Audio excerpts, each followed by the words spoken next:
पहला पानी के अंदर परमाणु परीक्षण था 1946 में संयुक्त राज्य अमेरिका द्वारा किया गया।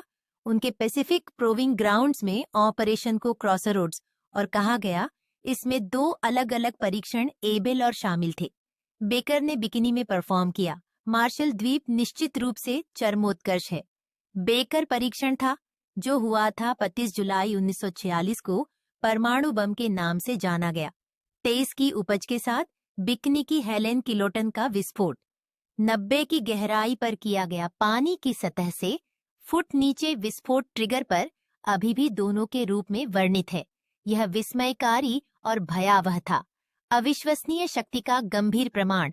विस्फोट के बाद परमाणु युग का रेडियोधर्मी का विशाल स्तंभ दूषित पानी 1 तक पहुंचकर बनता है। इसकी आश्चर्यजनक ऊंचाई 1.2 मील से अधिक है। इस स्तंभ के आधार की चौड़ाई अविश्वसनीय थी। करीब 800 फीट की ऊंचाई पर विस्फोट से हड़कंप मच गया। लहरें जो चौंका देने वाली ऊंचाई तक पहुंच गईं। भूकंप के केंद्र के पास 100 फीट या उससे अधिक की गहराई वे चले गए, लेकिन उन्होंने अपना खो दिया। ऊर्जा तो 9 तरंगों की एक श्रृंखला के बारे में 16 फीट लंबा के तट पर पहुंच गया। एटोल फिर भी वह होता, यदि कोई हो तो गंभीर क्षति पहुंचाने के लिए पर्याप्त है। इस क्षेत्र में केवल सैन्य जहाज रहते थे, पास थे और लहरें उछल रही थीं। उन्हें रेतीले हिस्सों पर जहाजों को खचाखच भरकर छोड़ने वाला द्वीप, ये समुद्र तल के अवशेष हैं। विस्फोट भयानक रूप से शक्तिशाली थे। सौभाग्य से पानी के भीतर परमाणु परीक्षण 2 अंतर्राष्ट्रीय द्वारा प्रतिबंधित किया गया था। लेकिन वास्तविकता में ऐसा लगता है जैसे महासागरों को कोई परवाह नहीं है। परमाणु बमों के बारे में ऐसा लगता है जैसे यह सबसे अधिक है। शक्तिशाली मानव हथियार का कोई मतलब नहीं है। हम उनके बारे में बात कर रहे हैं। वह सब रेडियोधर्मी धूल का परिणाम है। वैसे भी बेकार। मुझे पता चला कि कोई भी इसमें क्यों नहीं है। विस्फोट के बाद समुद्र मर जाता है। हाँ, मैं सहमत हूँ कि परिचय थोड़ा लंबा था, लेकिन मुझे किसी भी तरह से सीन सेट करना था। पहले कॉफी और चलो पीते हैं बनाने के लिए एक विनीत अनुस्मारक शुरू किया। यदि ऐसा है तो सुनिश्चित करें कि आपने लाइक बटन दबाया है। कुछ आप करते हैं और अब मुख्य पर आते हैं।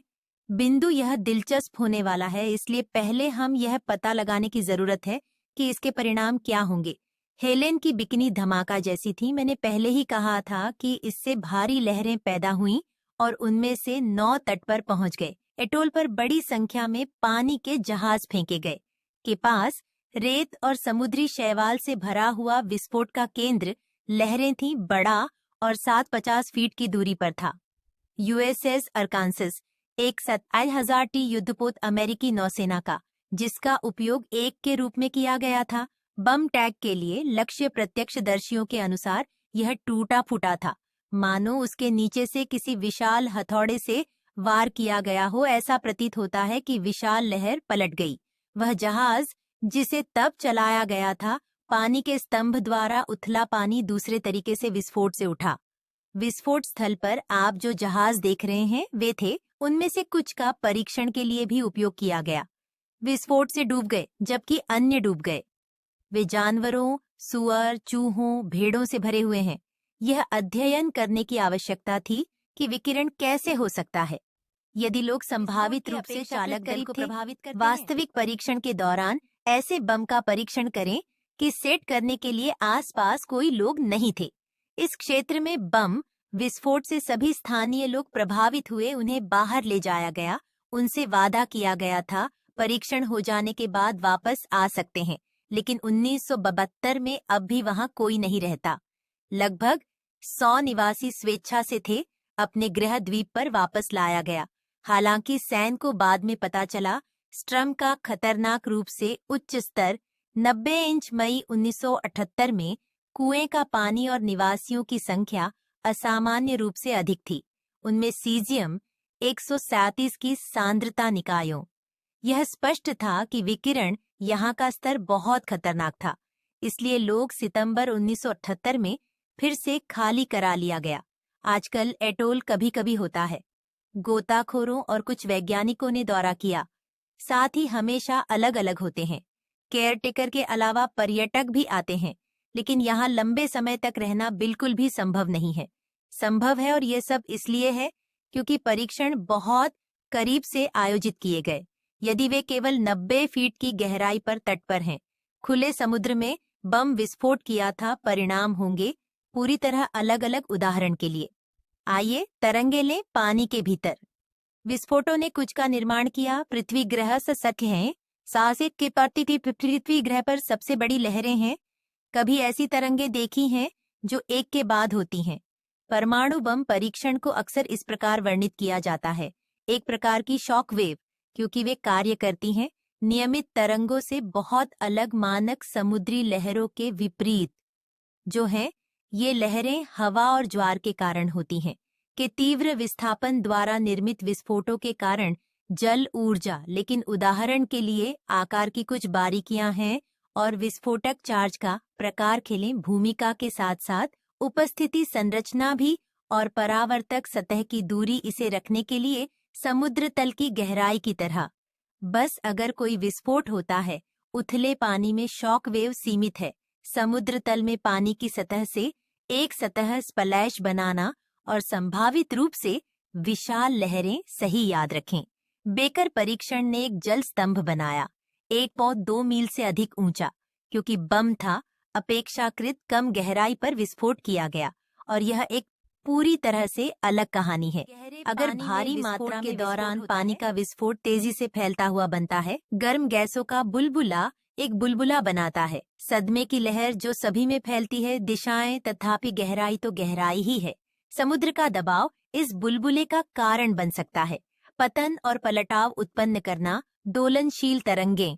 और ये तरंगें हैं आमतौर पर बहुत कम विनाशकारी, क्योंकि वे सबके साथ सतह तक नहीं पहुंचते। उनका बल अच्छा हुआ और वे फैल गए, बगल में उतनी तेजी से नहीं जितना आप संक्षेप में प्राप्त कर सकते हैं। मेरा मतलब यह है कि यह वास्तव में बहुत बड़ा हो सकता है। विस्फोट से आश्चर्यजनक रूप से सुनामी आई। यह परमाणु शक्ति से भी नहीं हो सकता। बम वे सुनामी को ट्रिगर नहीं करते हैं पारंपरिक अर्थ, क्योंकि अच्छा कैसे करते हैं। सुनामी वैसे भी बड़ी मात्रा में बनती है, पानी इसी प्रकार विस्थापित हो जाता है। बड़ा क्षेत्र आमतौर पर भूकंप के कारण होता है। पानी के भीतर होने वाले विस्फोट पानी को बाहर धकेल देते हैं।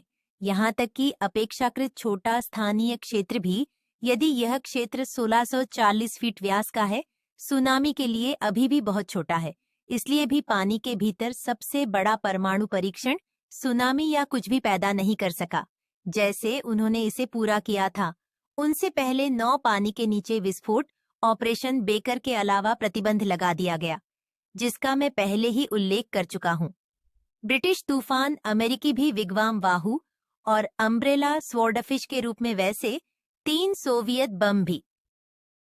TCCT संभी विगवम पहला परमाणु परीक्षण था, गहरा सागर और एक ही रहता है, 984 से अधिक की गहराई पर आयोजित किया गया। इस बिंदु पर आपको आश्चर्य हो सकता है कि क्यों पानी के भीतर परमाणु बम विस्फोट करें। मेरा मतलब है कि यह स्पष्ट है कि परमाणु हथियार कैसे हैं। उभरा द्वितीय विश्व युद्ध समाप्त हुआ और फिर आया परमाणु युग और तुरंत कई देशों ने हथियारों की होड़ शुरू कर दी। तर्क, यदि आपके पास परमाणु हथियार हैं तो यह सरलता को छोड़कर कोई भी आप पर हमला नहीं करेगा जिसके पास परमाणु हथियार भी हैं। तो आप भी अधिक से अधिक परमाणु हथियार बनाने की जरूरत है। उनके अपने लक्ष्य थे और मुख्य लक्ष्य था परमाणु हथियारों के प्रभाव का आकलन करने के लिए सैन्य जहाजों को ढूंढना आवश्यक था। पता चला कि परमाणु बम समुद्र के नीचे विस्फोटित हो जाएं, सतह पर भी और दुश्मन के बेड़े के नीचे भी, के परिणामों को समझना पानी के नीचे विस्फोट के लिए महत्वपूर्ण था। नौसेना युद्ध रणनीति, लेकिन एक बोनस के रूप में विकिरण के प्रभावों का अध्ययन कर सकता है। समुद्री पारिस्थितिक तंत्र, जल और माहौल और दिखाओ कि कितना शक्तिशाली है देश सैन्य दृष्टि से है, लेकिन क्या महासागर और सभी जीवित लोग ऐसा करते हैं? इसमें वास्तव में परमाणु बम की परवाह नहीं है। विस्फोट यह पूरी तरह बकवास लगता है। हम उस विकिरण के बारे में बात कर रहे हैं जो मारता है, जीवित सब कुछ सच है, लेकिन रेडियोधर्मी तत्व काफी प्रभावी होते हैं। पानी में वे जितना करते हैं उससे भिन्न मिट्टी हो या हवा, इसे बम समझिए। जमीन के ऊपर रेडियोधर्मी विस्फोट होता है। आइसोटोप मिट्टी और मलबे के साथ मिश्रित होते हैं, हवा में उठाए जाते हैं और ले जाए जाते हैं। नीचे गिरने से पहले वायु धाराओं द्वारा रेडियोधर्मी फॉलआउट या फॉलआउट विकिरण अन्यत्र मिट्टी को प्रदूषित करता है पौधों में और फिर जानवरों में मिल जाता है। और संक्षेप में हमने बताया है कि यह कैसे काम करता है। इस बीच परमाणु हथियारों का परीक्षण करने से पहले समुद्र में नकारात्मक प्रभाव पड़ेगा स्थानीय पर्यावरण पर, लेकिन उसी पर समय के साथ कई उत्पादित तत्व होंगे। उनमें से बहुत सारे पानी में घुल जाते हैं, तेजी से बड़े पैमाने पर फैल जाएगा। क्षेत्र तो एकाग्रता का स्तर होगा, इनसे निचली भूमि प्रभावित नहीं होगी, सभी प्रक्रियाओं में विकिरण रहेगा। महासागर, हाँ, पानी के नीचे परमाणु विस्फोट समुद्री जीवन के लिए हानिकारक हैं और वास्तव में समुद्र को प्रदूषित करते हैं। रेडियोधर्मी पदार्थ, लेकिन महासागर विशाल हैं और उनमें पानी है, लगातार आगे बढ़ रहा है, भले ही सबसे खराब हो। विषाक्त पदार्थों को पानी में बहा दिया गया समय के साथ वे साफ पानी में मिल जाएंगे और एकाग्रता सुरक्षित हो जाएगी। जिस स्तर पर महासागर रेडियोधर्मी को अवशोषित कर सकता है, आइसोटोप वे पानी के साथ मिलाते हैं। गहराई 100 गुना से अधिक पतला हो जाती है, फिर धाराओं द्वारा आगे ले जाया जाता है और प्रक्रिया और भी अधिक पतला हो जाती है। और एक अच्छे उदाहरण पर चेरनोबिल है। दुस्वप्न आपदा, एक राक्षसी रिहाई विकिरण में दूषित भूमि होती है। रिएक्टर विस्फोट में मृतलोक में सीजियम का स्तर प्रभावित हुआ। काला सागर, जो 400 मील से अधिक दूरी पर स्थित है, चेरनोबिल से स्तर 10 से 20 था। 1986 के बाद सामान्य से कई गुना अधिक दुर्घटना, और यह अविश्वसनीय खतरनाक है। समुद्री जीवन को सीधा नुकसान नहीं पहुंचाता। या जिन लोगों को आप काला सागर में तैर सकते हैं, काला सागर से मछली खाओ, और यदि आप वहां का खारा पानी पीना चाहता हूं, विचार महान नहीं है, लेकिन केवल इसीलिए समुद्र का पानी पहले से ही पीने योग्य नहीं है, वास्तव में यहाँ मुद्दा नहीं है। ओह, और यहाँ परमाणु का एक और महत्वपूर्ण बिंदु है। हथियार आमतौर पर आइसोटोप का उत्पादन करते हैं। उनका आधा जीवन छोटा होता है और वे क्षय में चले जाते हैं। कम खतरनाक परमाणु बहुत तेजी से में जारी आइसोटोप की तुलना में परमाणु ऊर्जा के बाद पर्यावरण संयंत्र दुर्घटनाएं इसीलिए लोगों के पास हैं। हिरोशिमा में सुरक्षित रूप से रह रहे हैं दशकों, लेकिन विकिरण का स्तर चारों ओर। चेरनोबिल परमाणु संयंत्र अभी भी बंद है। आपको चार्ट भी ध्यान में रखना चाहिए। इस दौरान बम विस्फोट हो गया। ऑपरेशन क्रॉसरोड्स प्लूटोनियम थे। बमों में प्लूटोनियम अच्छी तरह से नहीं घुलता। समुद्री जल का अर्थ है कि यह बस वहीं बस जाता है, समुद्र तल, और वहां रहता है। यह तथ्य यह भी बताता है कि एकाग्रता क्यों है हमारे महासागरों में। प्लूटोनियम कम है। 2000 के दशक में मापा गया जो उन्होंने लिया। में विभिन्न स्थानों पर माप प्रशांत महासागर, लेकिन प्लूटोनियम का स्तर अंततः हर जगह स्थिति लगभग एक जैसी ही रही और सामान्य सीमा से अधिक नहीं। मछलियां बहुत अच्छा कर रही हैं क्योंकि वे ऐसा कर रही हैं, लगातार तैरता रहता है और बस हिल सकता है। यदि आवश्यक हो तो अधिक प्रदूषित स्थान से दूर रहें। उन्हें सागर की प्रतीक्षा भी नहीं करनी पड़ती। वास्तव में इसे साफ करने के लिए धाराएं खतरे में समुद्री जानवर हैं जो खत्म हो जाते हैं। वे विस्फोट के करीब होने की संभावना रखते हैं, तुरंत मरें, लेकिन उसी तरह नहीं। वे जमीन की सतह पर विस्फोट करेंगे, त्वचा जल सकती है, अंग उड़ सकते हैं और बिखर सकते हैं। हवा के माध्यम से वस्तुएं और छर्रे चारों ओर। पानी के भीतर एक विस्फोट पानी दबाव को अवशोषित नहीं करता है। हवा चलती है, लेकिन उसके साथ साथ चलती है। विस्फोट से दबाव स्थानांतरित होता है, बड़ी दूरी पर अधिक तीव्रता, और जब यह पानी के अंदर किसी जीव से टकराता है, यह उनमें एयरफिल गुहाओं को प्रभावित करता है। शरीर, और फिर यह तत्काल गैस है। रक्त वाहिकाओं का संपीड़न, अवरोध, आंतरिक ऊतकों के विकिरण का टूटना, जरूरत नहीं होगी। मौत स्विफ्ट होगी और अप्रिय, भले ही अन्यथा परमाणु परीक्षण के बाद प्रकृति है। 2017 में वैज्ञानिकों का एक समूह बहुतायत की खोज हुई। बिकिनी में समुद्री जीवन के बारे में क्रेटर वही है जिसके बाद परीक्षण को रेडियोधर्मी घोषित किया गया। बंजर भूमि जहां लोग नहीं रह सकते। मछली और अन्य समुद्र को किसी ने नहीं बताया। प्राणियों पर वास्तव में इसका प्रभाव पड़ता है। समुद्री जीवन पर विकिरण विषाक्तता का प्रभाव पड़ा है, लेकिन कभी भी विस्तार से अध्ययन नहीं किया गया। जाहिर तौर पर समुद्री जीव निकले, आश्चर्यजनक रूप से लचीले बने। बस तुलना करें, उनके आसपास अध्ययन किए गए जानवरों के लिए चेरनोबिल परमाणु ऊर्जा संयंत्र विस्फोट विकृतियां और उत्परिवर्तन थे। बिकनी में समुद्री जीवन का अवलोकन किया, बताया कि उस तरह का कुछ भी सामना नहीं करना पड़ा। लगभग अनुसंधान दल ने एक की खोज की अंदर और आसपास विविध पारिस्थितिकी तंत्र, मूंगे के आकार सहित बम क्रेटर, एक कार में सैकड़ों मछलियां शामिल हैं, ट्यूना शार्क और स्नैपर भी, नारियल के केकड़े रेडियोधर्मी पदार्थ चबा रहे हैं। नग्न आंखों के लिए किनारे पर नारियल बिकनी में केकड़े, मछली और मूंगे पूरी तरह से सामान्य और स्वस्थ दिखें, और कुछ मूंगे कई वर्षों से जीवित हैं, दशकों से। इसका मतलब यह है कि उनके पास सबूत हैं। शायद 10 साल में ही बढ़ना शुरू हो गया होगा। आखिरी बम विस्फोट के बाद खबर है कि अन्य क्षेत्रों में मूंगा चट्टानें हैं। साधारण प्रदूषण से बर्बाद हो रहा है। एटोल पर स्थिति विशेष रूप से प्रतीत होती है। अद्भुत और अजीब, लेकिन इससे भी अजीब तथ्य है। 17 जनवरी 1966 लगभग 10:30 बजे सुबह स्पेनिश कुछ देख सका। आसमान से गिरो और वह सीधे अंदर गिर गया। अगले कुछ हफ्तों तक पानी दुनिया भर के अखबारों ने खबर दी। भयानक आपदा की अफवाहें। 2 अमेरिकी सैन्य विमान आपस में टकराए। ईंधन भरने के दौरान बीच हवा में 4 गिरा दिए। शहर पर BI थर्मोन्यूक्लियर बम, इनमें से 2 में फ्यूज को पालोमारेस किया गया है। प्रभाव फैलने पर बम विस्फोट हुए, घातक। प्लूटन जैसे रेडियोधर्मी पदार्थ।